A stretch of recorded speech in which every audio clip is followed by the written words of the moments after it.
This is the Dallas Morning News. Hello, everybody. Welcome into SportsDay Insider, presented by the Dallas Morning News. I am Kevin Sherrington, joined by my pals Evan Grant and Mike Curtis. We had a press conference out at American Airlines Center Monday to introduce the new coach, Dusty May. Had a nice crowd there for that. And we sorted out a few things there, Mike. What was your takeaway? I don't know. I've never, of course, never even talked to the guy before. So this was my first real, other than watching him on TV, experience, with him. Or for that matter, I was not at the Masai Ujiri first press conference, and so first time to deal with him really too. So what was your takeaway on Mike Curtis? I'm not Mike Curtis. You are Mike Curtis. What was your takeaway on Dusty May at his introductory press conference? Yeah, from everything I heard from talking to people who are close to Dusty, who know Dusty, before this press conference happened, is that he was a communicator and he was able to clearly communicate exactly what he wanted to do, exactly what he thought. And I think he showed it in that press conference. He was able to lay out a couple of his goals. He was able to tell stories about his first impressions of Cooper Flagg. He was able to kind of speak directly to everything that Masai Ujiri and Mike Schmitz has been saying about having that dedication to win. I think it's interesting because he said, I think we can be good sooner than a lot of people think. So that may indicate that they're trying to get the ball rolling next season. Yeah, I was impressed with him too. I don't expect a lot out of coaches these days, as far as, they so many times, obviously they don't want to tell us anything. The less they can tell us, the better, is the way their motto. But there's a happy medium there. You don't necessarily have to be telling people the state secrets without at least just give us something. Just throw us some meat out there, right? And you're right. He told stories. He told stories about Cooper Flagg and about the experience of one of his own players at Michigan playing against Cooper Flagg, and his point was it was in April and in some camp somewhere, and how hard Cooper was playing, and playing hard all the time, and that is really kind of the one of the takeaways for me from all of that. My editor told me that in my column he really couldn't pick up a theme. I said, that'll happen sometimes. I don't really have good themes. Every once in a while, I just kind of like to scatter shoot a little bit. But at any rate, let's call out the editor here because I want to get you in trouble. Who was the editor? David Marks, yeah, that was him. Yeah, that's what he said. Well, I questioned the. Do you have anything you want to say about this, Kevin? Has that just hit a nerve with you? Well, I just questioned the headline. I just said, hey, I wasn't really sure this was the headline that goes with this column, and he said I had a little trouble determining the theme, to be honest. And I love it's not my your editor position to question anything. Just write and shut up. Evan's stirring the pot a little bit. He is. He's always stirring the pot. But my point was that he was able to tell stories and about people, and one of the things that is a takeaway from all this, obviously, is that how is a college coach going to make the jump here? And what he said, and what I thought kind of from the jump, was that, look, I don't have a problem with the fact that he's a college coach. He may not work out, but if you'd have hired an assistant coach, he may not have worked out either. A long-time NBA assistant. It's always a question of whether it fits here. But from what we know of what college basketball has become, and from what we know of, the difference between, it's really narrow, the difference between college basketball and pro basketball, just like it has in other sports. It used to be that in baseball, you didn't ever draft college players. You took high school players. Well, now they draft more college players because they're more pro ready now than they used to be. And so, and even the styles in football and pro football and college football, that's changed a lot, where you see quarterbacks ready to come in and step right in. So that is kind of what has happened in basketball as well.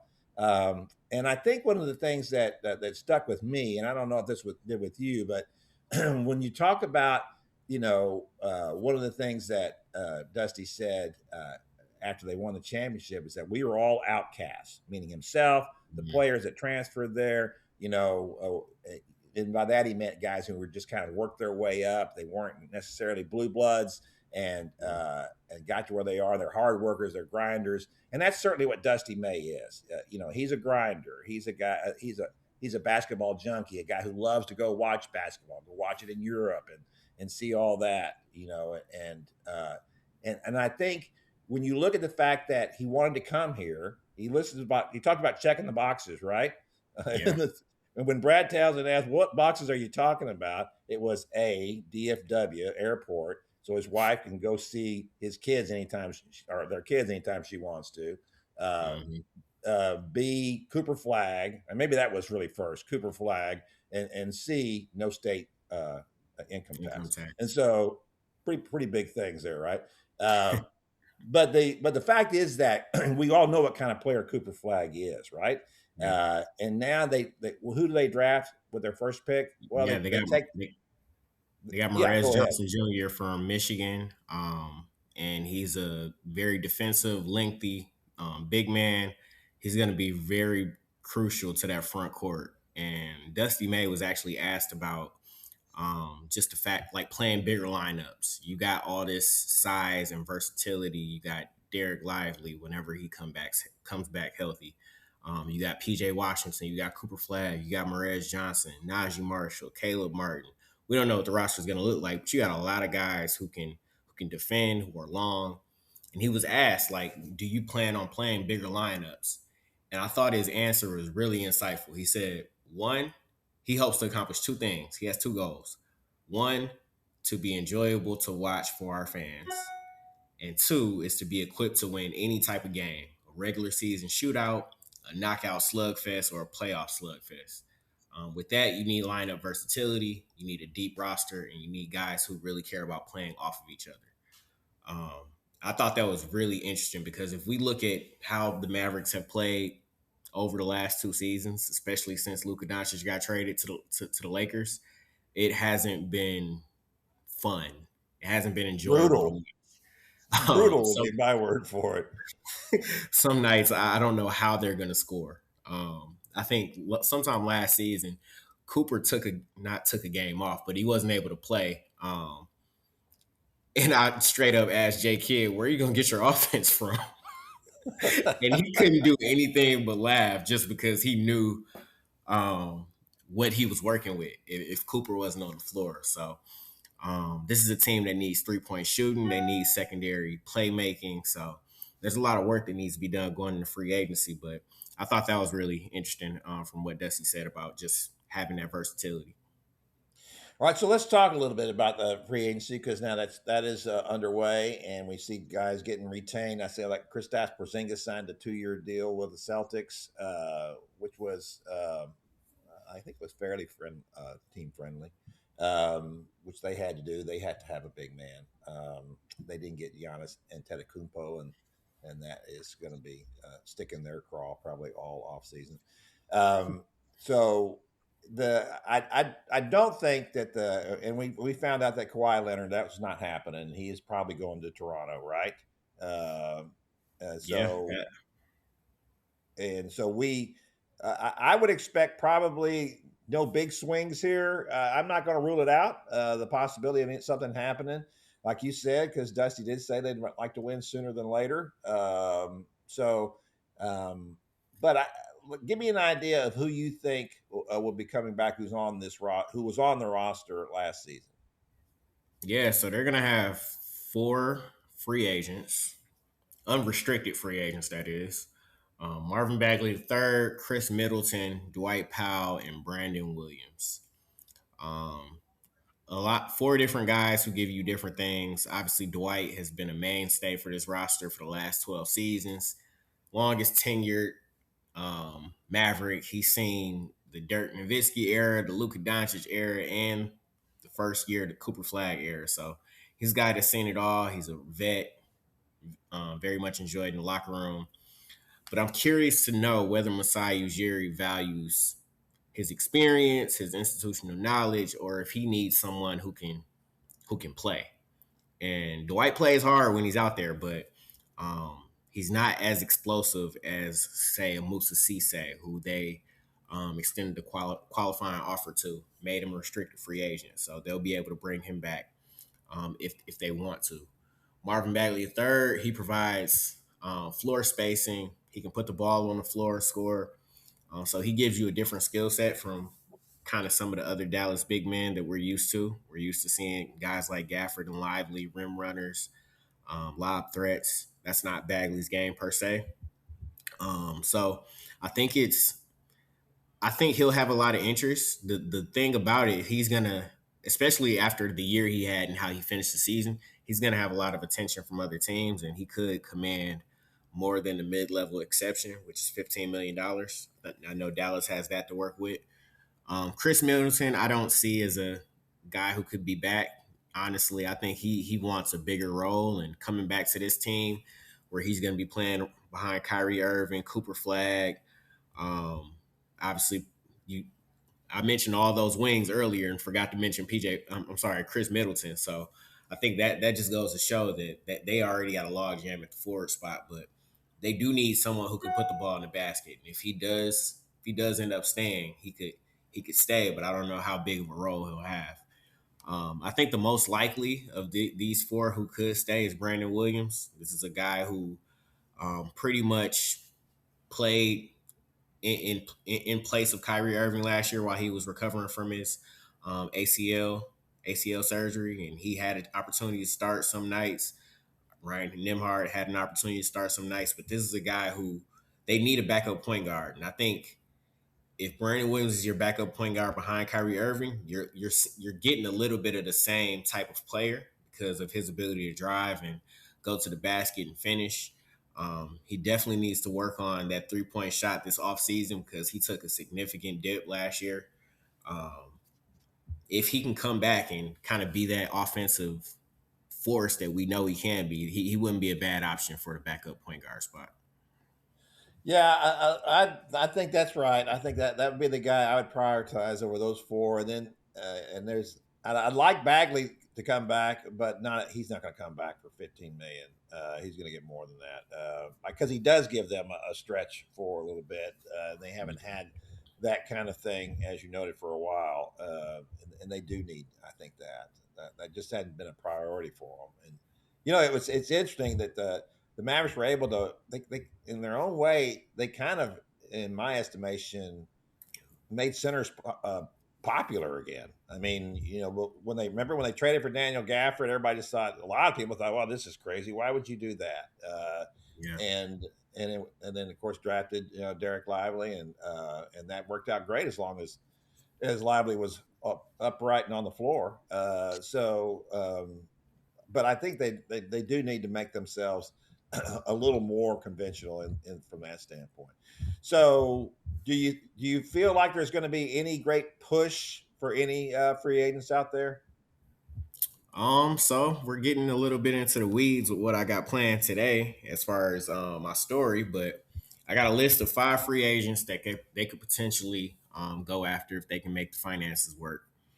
All right, let's hear them.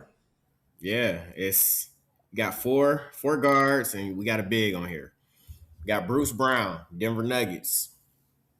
He averaged 7.9 points, 3.9 rebounds, 2.1 assists last season with the Nuggets. Obviously, he didn't have the year that he had once they won the championship, but he came back and gave them a guy who can score. He can shoot the three. I think he will be a valuable piece. John Collins, I think this is the type of stretch big man that they will be able to thrive in a system like Dallas. He averaged 13.6 points, 5.3 rebounds with the Clippers last season. He's obviously turned into a journeyman as of late, but he's a guy who's able to shoot the three. We all know him for being super athletic, dating back to his days in Atlanta. So I think he gives you a little bit more of a versatile big. Javonte Green from Detroit had a really good year last year. 12.6 points, 2.8 rebounds, 5.1 assists. So he came off the bench and was able to provide energy for them. So I think that'll be a good person to target, as well as Anthony Simons. We say they need scoring on this team, and Anthony Simons learned from the best in Damian Lillard back in Portland, but obviously he spent last season with both Chicago and Boston. But still, he's able to average 14 points, and I think he provides that 3-point threat and secondary ball handling they probably need. Tell us, Mike, why it's important. For one thing, you just said that obviously they didn't have any scoring threats outside of Flag. So, but one of the reasons, in my estimation, that they've got to have some more shooters is to space the floor better, because Cooper's not at this point in his career, he's not a great 3-point shooter. I would expect the way he works and his work ethic and his athleticism that he'll be that eventually. But for now, basically, he's just driving. And if he's going to the basket so much, they got to clear out some space for him to keep him from getting killed down there. So that is one of the reasons why they have got to get more shooters, right? Yeah, absolutely. When you look at, let's say, LeBron James, his first championship was 2012. Obviously, he had D Wade, but they loaded that team with shooters because D Wade and LeBron, they were driving to the paint recklessly, or not recklessly, but they were driving to the paint almost every night. And you needed a Shane Battier, a Mike Miller, guys who could spread the floor, and Chris Bosh. Obviously, we know Chris Bosh had to transform his whole game once he went to Miami, because he was a guy that played in the low post, and he became a shooter once he got to Miami. And I think he knocked down a couple of huge threes for them in the playoffs, especially in the finals. But Cooper Flag plays a similar type of game. He's going to get to the basket. He's going to get to his mid-range. Guys are going to load up on him, and you need guys who are able to spread the floor.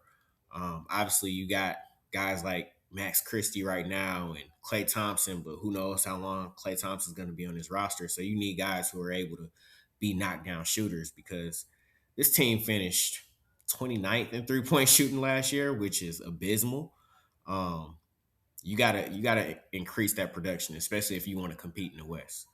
Yeah, no question about that. All right, so real quickly here, Mike, we're wrapping up. The guys that you know are coming back are obviously Flag, and we're putting Kyrie in that group, right? Yeah, let's put Kyrie in that group. See how it works, at least until the trade deadline. Then they may be able to reevaluate. But Dusty May is looking forward to coaching Cooper Flag and Kyrie Irving, who he says he's going to lean heavily on. Yeah, he said all the right things about that too, didn't he? Yeah. We know what Kyrie has thought about some of the coaches he's had in the past, and he was great with Jason Kidd, but he had a relationship with Jason Kidd too, a Hall of Fame point guard who won a title as a player. So Kyrie had all the respect in the world for him, and vice versa. So it worked out great. But he did say, Dusty May did say all the things he needed to say about wanting to work with Kyrie. So we'll see how it works, and if it doesn't work long term, well, it may not have to. We'll see. Maybe by the end of February that'll be enough. All right, we appreciate it, Mike. Thanks for coming out, and we'll be back with you some more if we see what the Mavericks do here as they build another roster going into Cooper Flag's second season. Thank you, sir. Yeah, anytime. It's the busiest time of the off season, so I'm enjoying it. Absolutely. All right, there goes Mike. I was at a Dallas Morning News pop-up at SMU. What's we're calling those pop-up little thing here where readers come out and listen to us explain why we do what we do, and we hope that the readers go away feeling pretty good about that. It was at SMU last night. It was all very nice, and one of our faithful readers, Jeff Nelson of Arlington. That's how he introduced himself to me, Jeff Nelson of Arlington. And of course, I recognized his name right away because he does write to us fairly frequently, and always great to hear from him. He had a request, Evan. He wanted to know how our round of golf. He was hoping on the podcast we talk about how our round of golf went. We played at Stevens Park on Friday with two gentlemen, a retired firefighter and a retired postman, two great guys who put up with our shenanigans on the course very well, very gracefully. And I had a good time. I think you had a good time. It was a lot of fun, but boy, it was a lot of between the two of us. It was a lot of bad golf. Oh, there was. But Kevin, really, do we want to focus on the bad golf, or do we want to focus on number 1 for me and number 18 for you? Yeah, that's the way to do it, isn't it? See, and I have to tell everybody, I've never seen Evan play, and Evan, you hadn't played in like 35 years, and so I'm not expecting very much here, right? And the first hole, Evan gets up there on the tee box at Stevens and puts it right down the middle. He's on in 2 and 1 putts. He's a birdie on his first hole in 35 years. It's like, my God. And of course, I'm just, hitting the ball all over the place, because I have played occasionally over the years, but I'm just not very good. As we talked about, Tim Calishaw once challenged me and said he could beat me with 2 clubs, and he did, a 5-iron and a putter.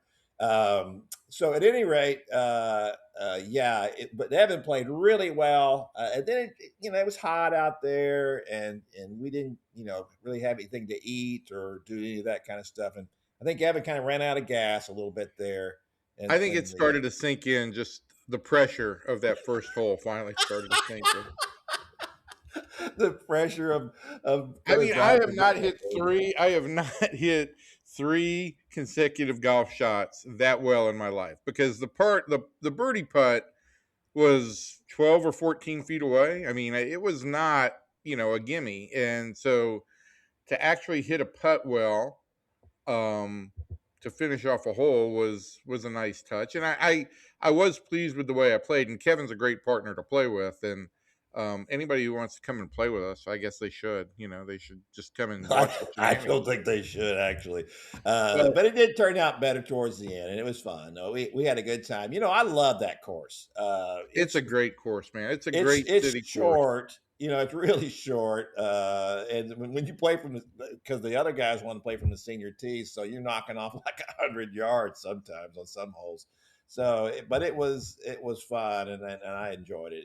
I just love that. I love the course. I love that area of Dallas. It's just terrific. It's so pretty. Yeah, it really is. And listen, Kevin, you didn't finish off so badly yourself. By the last 5 or 6 holes, you were drilling everything. So, well, I got to hit it a little bit better. I was really disappointed because I'd gone to the range the day before, or a couple of days before, and I hit the ball pretty well. And I had not, I played. I played on a par 3 course at my niece's wedding in Missouri last year, and I guess I'd played. My sons and we play every year in Hot Springs when we go there, and so I guess we played over there, but I don't play much anymore. That's one of the things I'd like to do now as I get into my dotage here. I'd like to start playing some golf. So that's for Jeff from Arlington. I appreciate you asking, Jeff.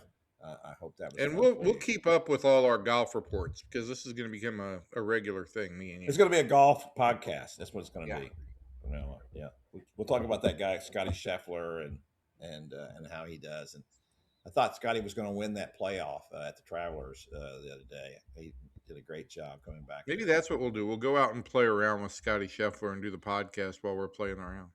Don't you think that Scotty would love that? Oh my God, he would just enjoy it. Play with a couple of hacks like you and me. Oh my gosh, that'd be hilarious. I'd like to hear what his patter was for that.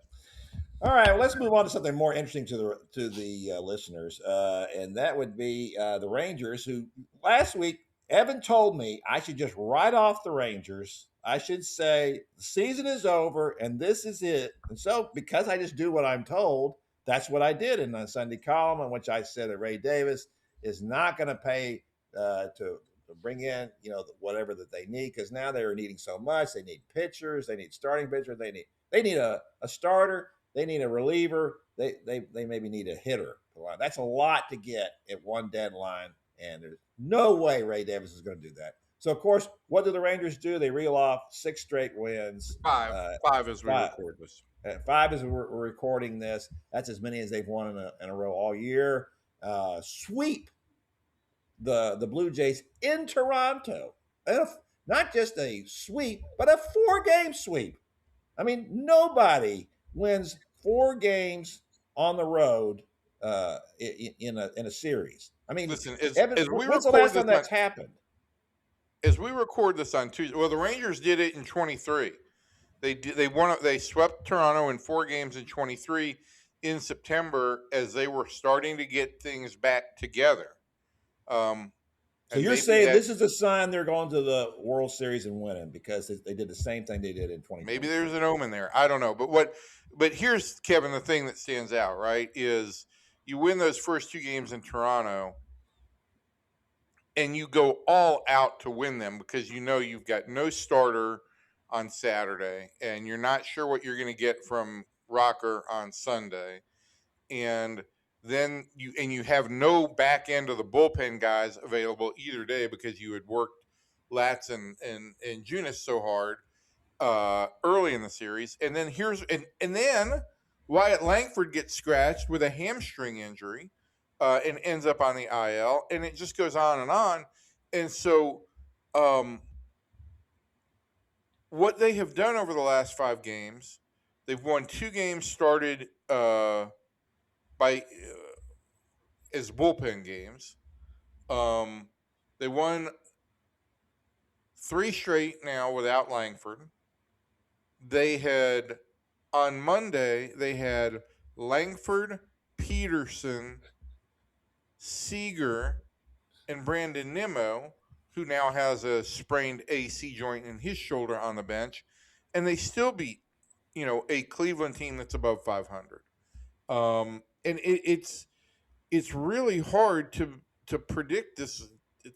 It's impossible to predict this baseball season. But what I liked the most and what I thought I heard from Ranger personnel last night, from Skip Schumacher and from Nimmo, who got a unique seat to watch the game, is just how willing the Rangers are to focus on doing what it takes to win the game and not necessarily, getting off their best swing or this or that, but doing what is necessary to win. Yeah, they are. Of course, things that happen, and of course they won 6-3 on Monday night, so that wasn't a pivotal run. But they bring up Cam Collin, he gets a triple, and then he ends up scoring. So that Game-changing nice. triple, a game-changing triple. Yeah, I mean, and look, the question that I have to ask is this sustainable? When you have all these guys who are the key pieces of your lineup, and they keep getting hurt, and now when you see, I mean, Josh Young and Zeke Duran have kind of fallen off a little bit from their really hot starts. Are they going to be able to sustain? Because that was one of the reasons I was kind of believing in their offense, was because they were getting such great comeback season from both of those guys. And you could, and Jock Peterson, you have to throw him in there. I mean, his OPS is over 800. I mean, it's phenomenal to think that if, when I wrote facetiously when the season started, that if Josh Young, Jock Peterson, and Evan Carter, I guess they could finish 1, 2, 3 in the Comeback of the Year award. But at this point, they'd have 2 of those guys. Now, not Evan Carter, but they got Josh Young and Jock Peterson doing that. And Zeke Duran wasn't even on my radar as somebody who would be any good. And he's kind of been playing all over the place now, trying to make up for all the guys being hurt. So, but do you feel, Evan, that what they're doing, the way they're winning right now, is sustainable? Well, certainly they can't win without Langford, without the number of guys that they had out of the lineup yesterday on a continuous basis. That's just going to be a real challenge. But I do think what we're seeing that, first of all, let's just address this. Maybe, Seager is going to miss 40 games every year. Maybe these are his 40 games that he missed, and maybe he'll be healthy for the second half. Same thing with Langford. Maybe he gets through this hamstring thing, and that's his 30-game hit that he seems to take every year. And you'll have those guys healthy for the second half of the year. But you look at this team right now, and I'm just looking at the leaders in WAR contribution right now. Jake Berger leads this team in WAR. He's been on fire for the longest extended period since he's been a Ranger, and has pushed his OPS to 764. He leads the team in RBIs by not a little. Peterson has been hot all year. And so I guess what I'm saying here is offensively, you could at least see a vision where if you're down a guy or somebody is struggling, there might now be enough productive bodies to pick up the deficit. And then when you factor in that there is a bottom half of the lineup now, and what a godsend Nicky Lopez has been off of the waiver wire, for crying out loud, that is willing to do whatever it takes to advance the ball and advance runners, you increase your run scoring optimization. And I think that's a little bit of what we're seeing over the last week. Now, it's hard to it would be hard to take a 5-game winning streak and say this team is fixed, they're back, everything is okay. But when the American League in general and the American League West in particular has been as mediocre as it has, a 5-game winning streak was, a race changer. The Rangers lead the division now by a game and a half. Yeah, they were like fourth before that. So it has been crazy. All right, speaking of Jake Berger, I got a question for you.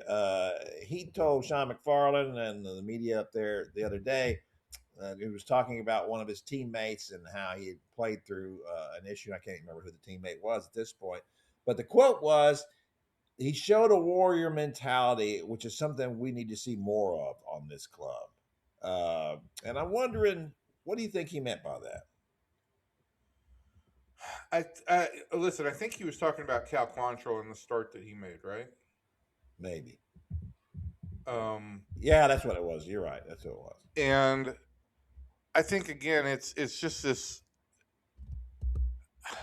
I don't know what the right word to describe it is, but if I say intensity, people are going to take that in a negative way, and I don't think it's meant so much as a negative connotation. But look, this team is a team that by and large is very businesslike, very even keel. There's not a ton of emotion. We've been over that time after time after time. They I think reflect their Cal. star player. What's that? They reflect their star player. Yes. I think that Cal has something to prove right now. I think he went out there and he said, look, I don't know that anybody expects a whole lot out of me. I am going to be determined to show people that I can contribute here.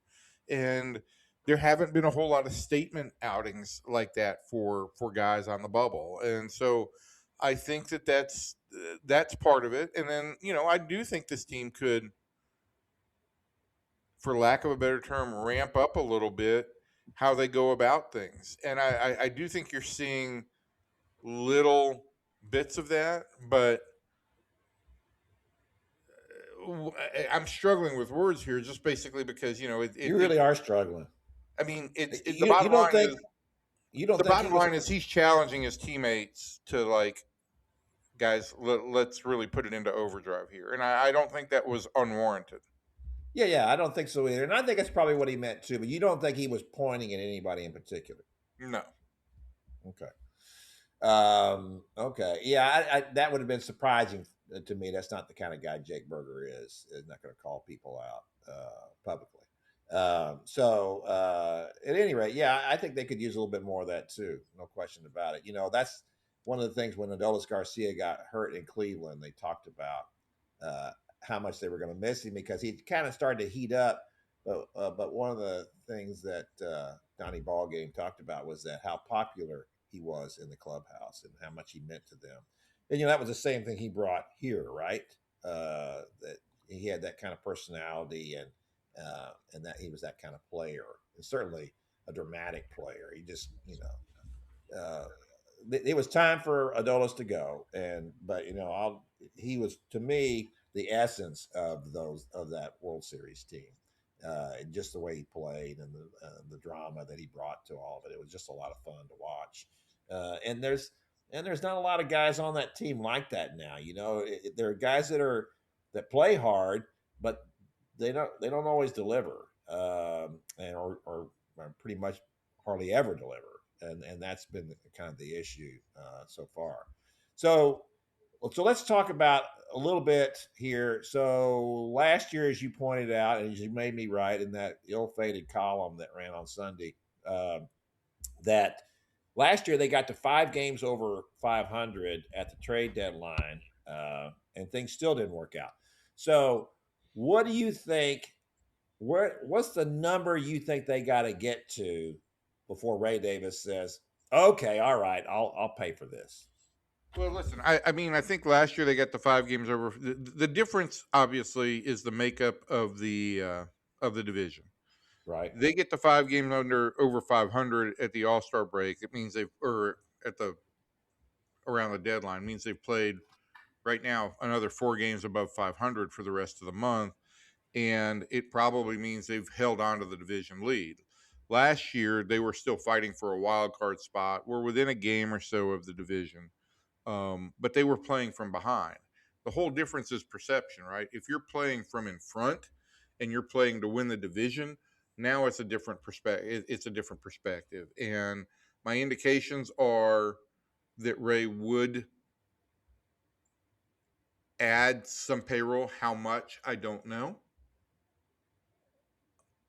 What's the payroll right now? 205. I think for tax purposes, it's 205. I think Yeah. money on the books is like 190.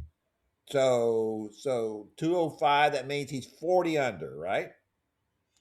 Yeah. And I 40 don't million. look. There's no concern that they're going to get to the payroll tax this year. It's just a question of, if you add $20 million at the deadline, you've added a ton of money. Absolutely. Because we're talking about paying a third of a player's contract at that point. So I don't know how much is going forward in Ray's book. There are other impediments, and we've been over this. The lack of talent in the minor league system, or the lack of depth there. And so if you are going to get players, you're probably going to have to get players either who are on quote unquote bad contracts, who have contracts with multiple years remaining that are considered potential risks, or you're just willing to take on money from a team that's looking to dump salary. Right. Is there anybody like that out there off the top of your head, Evan, that qualifies? Considering this weekend I was starting to look at who the Rangers could trade to get rid of money, I haven't started looking at the other way. I think it remains to be seen what the Rangers' needs are. Certainly, they could use another arm or two in the bullpen. Chris Martin has gone on a rehab assignment. He's going to need a few outings, and I don't know how much you can count on him. But they need another arm in the bullpen that can pitch some leverage innings. I think I'm going to be interested to see what the Rangers do with Cam Cauley here, because he can play some center field, and he could give you a right-handed option against lefties in center field. So maybe he plays a little bit of center field there. But I would think that the Rangers would have some desire to get a guy who could play center field against left-handed pitching, a right-handed hitter. They are a little bit left-handed in the outfield, and so they could use that, whether that's an occasional corner outfielder or sometimes center fielder. I think that's something they could use. I know you want Luis Arias because you want to be right about something, and I know that's very rare for you. But right now, again, I mean, I'm not sure where he fits in the Rangers scheme. That Play means second base. You play second base, but your second base situation right now has been really, really good with Duran and Lopez. Well, the problem. Well, I think Lopez is. I think that's a little bit, wishful thinking on him. He's played well, but I don't know how he can sustain that for. I don't know that he can sustain it, but I mean, he's got Nicky Lopez has a 762 OPS this year, and I know Arias' numbers are up this year. His OPS is higher, but he's had a good year in San Francisco, and it might be a guy. And certainly, the question again with Luis is he's hitting for more power this year. I also just wonder how much the Rangers can add left-handed hitters. I feel like they are a little bit too left-handed with Peterson as the primary DH, Nimmo, Carter, Seager. It's good balance a lot of the time, but I think it also really puts you in a tough spot against lefties, which once again shows like how strange this game is, because somehow the Rangers are 11-8 against left-handed starters this year. I don't get it. Yeah. It's a lot of weird stuff, but at least the good thing about all of it is that here we are. It's nearly the 1st of July, and the Rangers are still in it. So that's always a good thing. If it gets to be this part of the season and they're just scuffling and they're in third or fourth place and hoping for a wild card shot, and I really can't. That's the thing about this season. If you can't get into the playoffs this year, when are you going to get into the playoffs? I mean, it is. There is so much parity in the league, and I know that the Yankees look really good. I know that Tampa Bay looks really good. And a reader wrote me and said, after reading my ill-fated column on Sunday, and said, isn't it just okay to at least make the playoffs? Do we have to go to the World Series? I think that's a good point. I don't think they need to necessarily win the World Series. I don't, but at the same point in time, I don't think the idea of going all out to win the third wild card and not have any kind of home field advantage or any of that and have to play the maximum number of games, I don't think that's ideal either. But now the division is very much in play. And if you've got a chance to win the division, then you've got a chance to host a first round. You've got a chance to make the road perhaps a little bit easier for you. And so, look, if they get to the AL Championship Series this year, that's a big win for me. I think the most important thing to kind of justify this whole era is another playoff run of some type. It doesn't have to be. It's hard to win championships. It's hard to get to the championship round. But I do think you need to basically say, we've been able to get to the playoffs and have some degree of a run in multiple years. Oh, there's no question about that. All right, that's going to do it for our podcast this week. We appreciate you coming around and listening, especially you, Jeff. We hope that you enjoyed the golf stories. And for all the rest of you people out there, we promise we will not make this a regular thing to talk about our golf games. It was a lovely walk. It was a ruined. Lovely walk. Well, we were riding most of the time, but yes, I think if we'd had to walk out there that day, we both would not be here now. We would not have been here this week. No, we'd have been in the hospital. Also, we do need to work, apparently, on the Stevens Park portion. We do need to work on not driving into forbidden zones. Yeah. I'm bringing my own cart. They don't let you ride it, and they're shutting the stupid thing down constantly. Wow, that was annoying. That was First time that happened to me, I didn't know what was going on. We figured it out there. They didn't kick us off, although they kept telling us we were behind, too. That was the other thing. We were playing too slow. We're 10 minutes behind. We're 11 minutes behind. We're 18 minutes behind. Kevin got very obsessed with that. And as I said to him, that's the one thing I really want to do when I'm playing golf is I really want to worry about my schedule. That's. I felt like I should go in after it was over and apologize for the fact that we were 18 minutes behind. I think if you know what. Yeah. There was nobody behind us, but what the heck. We did fine, Kevin. We did just fine. We did. We had a lovely lunch at S&D Oyster Company. Yeah, that was great. That was the best part. It was kind of like your mom comes and gets you, and you've had a bad day, and she takes you to get ice cream afterwards. That was kind of like that was. We didn't have a bad day, but we didn't have a good day of golf. I'll say that. But we had fun though. That's all it matters. And that's what golf should be about: kinship and fellowship. Absolutely. Okay, so that's smacking them balls. All right. Absolutely does it. So from everybody in here to everybody out there, thank